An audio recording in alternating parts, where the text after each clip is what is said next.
You're emotionally traumatized as much as Joel is. I don't know where the line is. I would have killed them all. I don't think there's a right answer to this. The more I talk about it, the more I'm like, yeah, I'd kill them all. The Last of Us is 10 years old this week.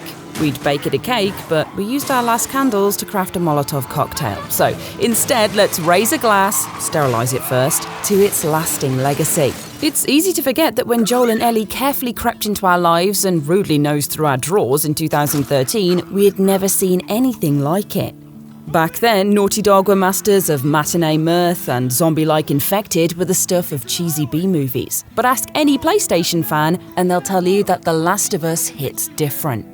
It doesn't hold back. It feels so real. You can understand why some characters make specific decisions because you just immediately understand the world. You can see how real it all feels. And it just seems so relatable, but in a dark way. I think the very obvious thing is just the quality of the performance capture and the acting is one thing you can immediately point at as being, okay, you know, you can see, you can feel every subtle change in a character's face. Even the original game on PS3, like, it was, you know, streaks ahead of other games at the time. It's a type of horror that everybody can kind of wrap their heads around. It's, you know, it's that fear of being turned into something you're not and seeing the people you love kind of threatened by it. Very well said, me. One way The Last of Us surprised was how it took Naughty Dog's Uncharted tricks, their technical wizardry, immaculate pacing and performances, and put them to different use. It has the peaks you'd expect from their traditional amusement park rides, but instead of plunging down a fun log flume, you were often plunging into despair, panic, and guilt.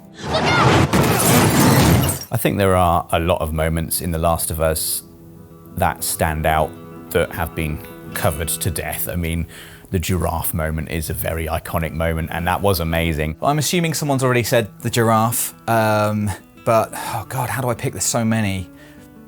I think maybe when you play as Ellie, it was just such a surprise and it completely flips everything on its head. The one that stuck with me the most is probably the very beginning with Joel and Sarah, because I'll never forget first playing that on PS3, and it still gets me today. That first bloater encounter in like the gymnasium where you come across one and you're like, oh my God, like the cordyceps goes well weird and can get bigger and scarier and crazier. The moments that I always enjoy in The Last of Us are the quiet moments in between the big narrative beats. I really like the sound of just quietly walking through these houses, like the creaks of the floorboards and the shuffle of the gravel, and like pulling open a drawer. If I had to distill it into one moment, I would say I really like pulling open a drawer and finding some sellotape and putting it in my backpack.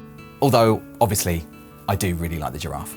Giraffes aside, the moment everyone remembers comes at the end of this journey. A single decision that broke us and much of the internet with both a shocking act of violence and an even more shocking deception that followed. So at the end of The Last of Us, Joel realizes that to potentially save the world and provide a cure for the cordyceps infection, Ellie has to be killed, essentially. She's in surgery, she's immune to the cordyceps infection, and they're going to operate on her and remove part of her brain, essentially, to try and create a cure for people. So Joel says, oh no, Ellie, she's gonna get killed if they take this fungus out of her head, and runs in the hospital, blasts everyone, and then he starts blasting, kills all the people in there, runs in, gets the doctor, and by get I mean he kills them with whatever weapon you fancy, because you can just flamethrower him if you want to. Fucking animal! Joel, like, literally picks Ellie up from the operating table, gets her out of there. As they're trying to escape the hospital, they run into Marlene. Obviously, she's the leader of the Fireflies, and Joel kills her.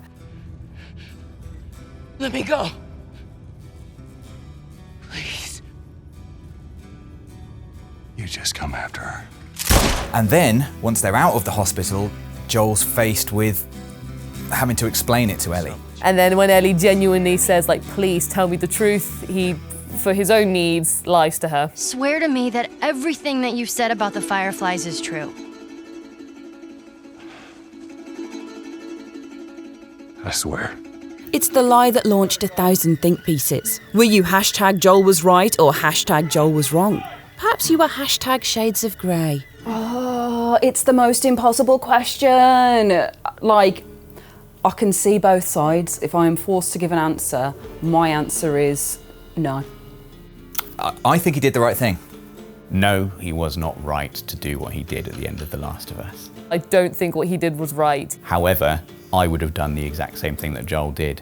So if you're asking me on a human level whether I think he was right or wrong, I would say he was right. The beauty and sophistication of The Last of Us is that it is open to interpretation. This isn't black and white heroics served neatly for our entertainment. Naughty Dog took the bond between player and character, that natural empathy that's bound to build over all those hours together, and asked us to finally reckon with behaviour that wasn't as clean cut. He's robbing the whole world of a future that they're never going to see now. Like, there's no possibility that this will get better. That was the kind of the one shot. It's a famous quote, isn't it? The needs of the many outweigh the needs of the few. And I think this is just a good example of how the needs of the many compared to the needs of the few sort of have that weighing scale. I can imagine someone's made the case for the greater good. I just want everyone to be happy. Obviously, I do get that, and it's very noble, but the world of The Last of Us is so messed up. Like, is it actually going to work that way? I think maybe it's okay to just try and carve out some happiness for yourself with the people that you love. I think he was operating on just a human level. Like, why would, he spent the whole game fighting to survive, essentially. His whole life for the last 20 years has been a fight to survive. And when Ellie comes into his life, that fight expands slightly. It's his and Ellie's fight to survive. After Ellie's been going on this quest to, go to the Fireflies and be able to save the world and save everyone to help get a vaccine. And she was really passionate and really wanted to do this. Joel just takes that away from her and just to her face says, nah, they can't do that. You're the wrong candidate for this. Sorry, mate. And above anything else, if he does think that all lives are important and all choices are important, that's not a fair thing to do. We don't know for sure whether Ellie would have chosen to sacrifice herself or not. Like, she wasn't given a choice, as far as I'm aware, by the Fireflies. Also, we definitely don't know everything about the world. Like, is it really conceivable that Ellie is the only person in the whole world who has this ability or will ever have this ability, like that she has the cure, it's just her? And yes, there is all this kind of speculating and posturing about whether there's other immune people or whether, other things could happen. There's probably other doctors.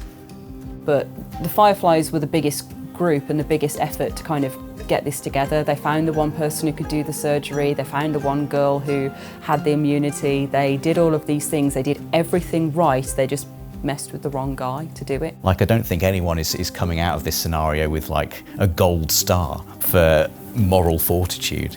It's, just people acting in a very visceral human way, doing what they want to do to survive. And I would have done exactly what Joel did. If someone thinks that Joel's right, I don't think that they're a monster or anything like that. He knows how rough it is. He's been the bad guy on both sides. I guess there's the side where he's the good guy too, obviously. But he's been the bad guy in so many situations that he knows how rotten the world's core is, and Ellie is the one good thing in there. So the more I talk about it, the more I'm like, yeah, I'd kill them all. I'd kill them all. Get them over here. It's easy for us to say what we would or wouldn't have done from the comfort of the sofa. How low stakes is that? But if we had been there, in that moment, what would we have said to Ellie? Look, I'm really sorry. This is what happened. I completely understand if you never want to see me again, but this is the situation. I'm really, really sorry that this has happened. Yeah, that was pretty much it. They took, some samples and they were like, no need to hang around. You guys have got a whole life to look forward to together, so get out of here, you scamps. And that's it. That's what happened. Maybe I'll just be like, oh, Doctor had a heart attack. Sorry. I couldn't do it, actually. Doctor's dead. I don't know what happened. Some madman came in, killed them all. You wouldn't believe it. Got you out just in time. Ellie, they were going to kill you, so I had to kill all of them instead. Is what I say to her. So I saved your life, Ellie, essentially. I saved your life. You're welcome. You're welcome.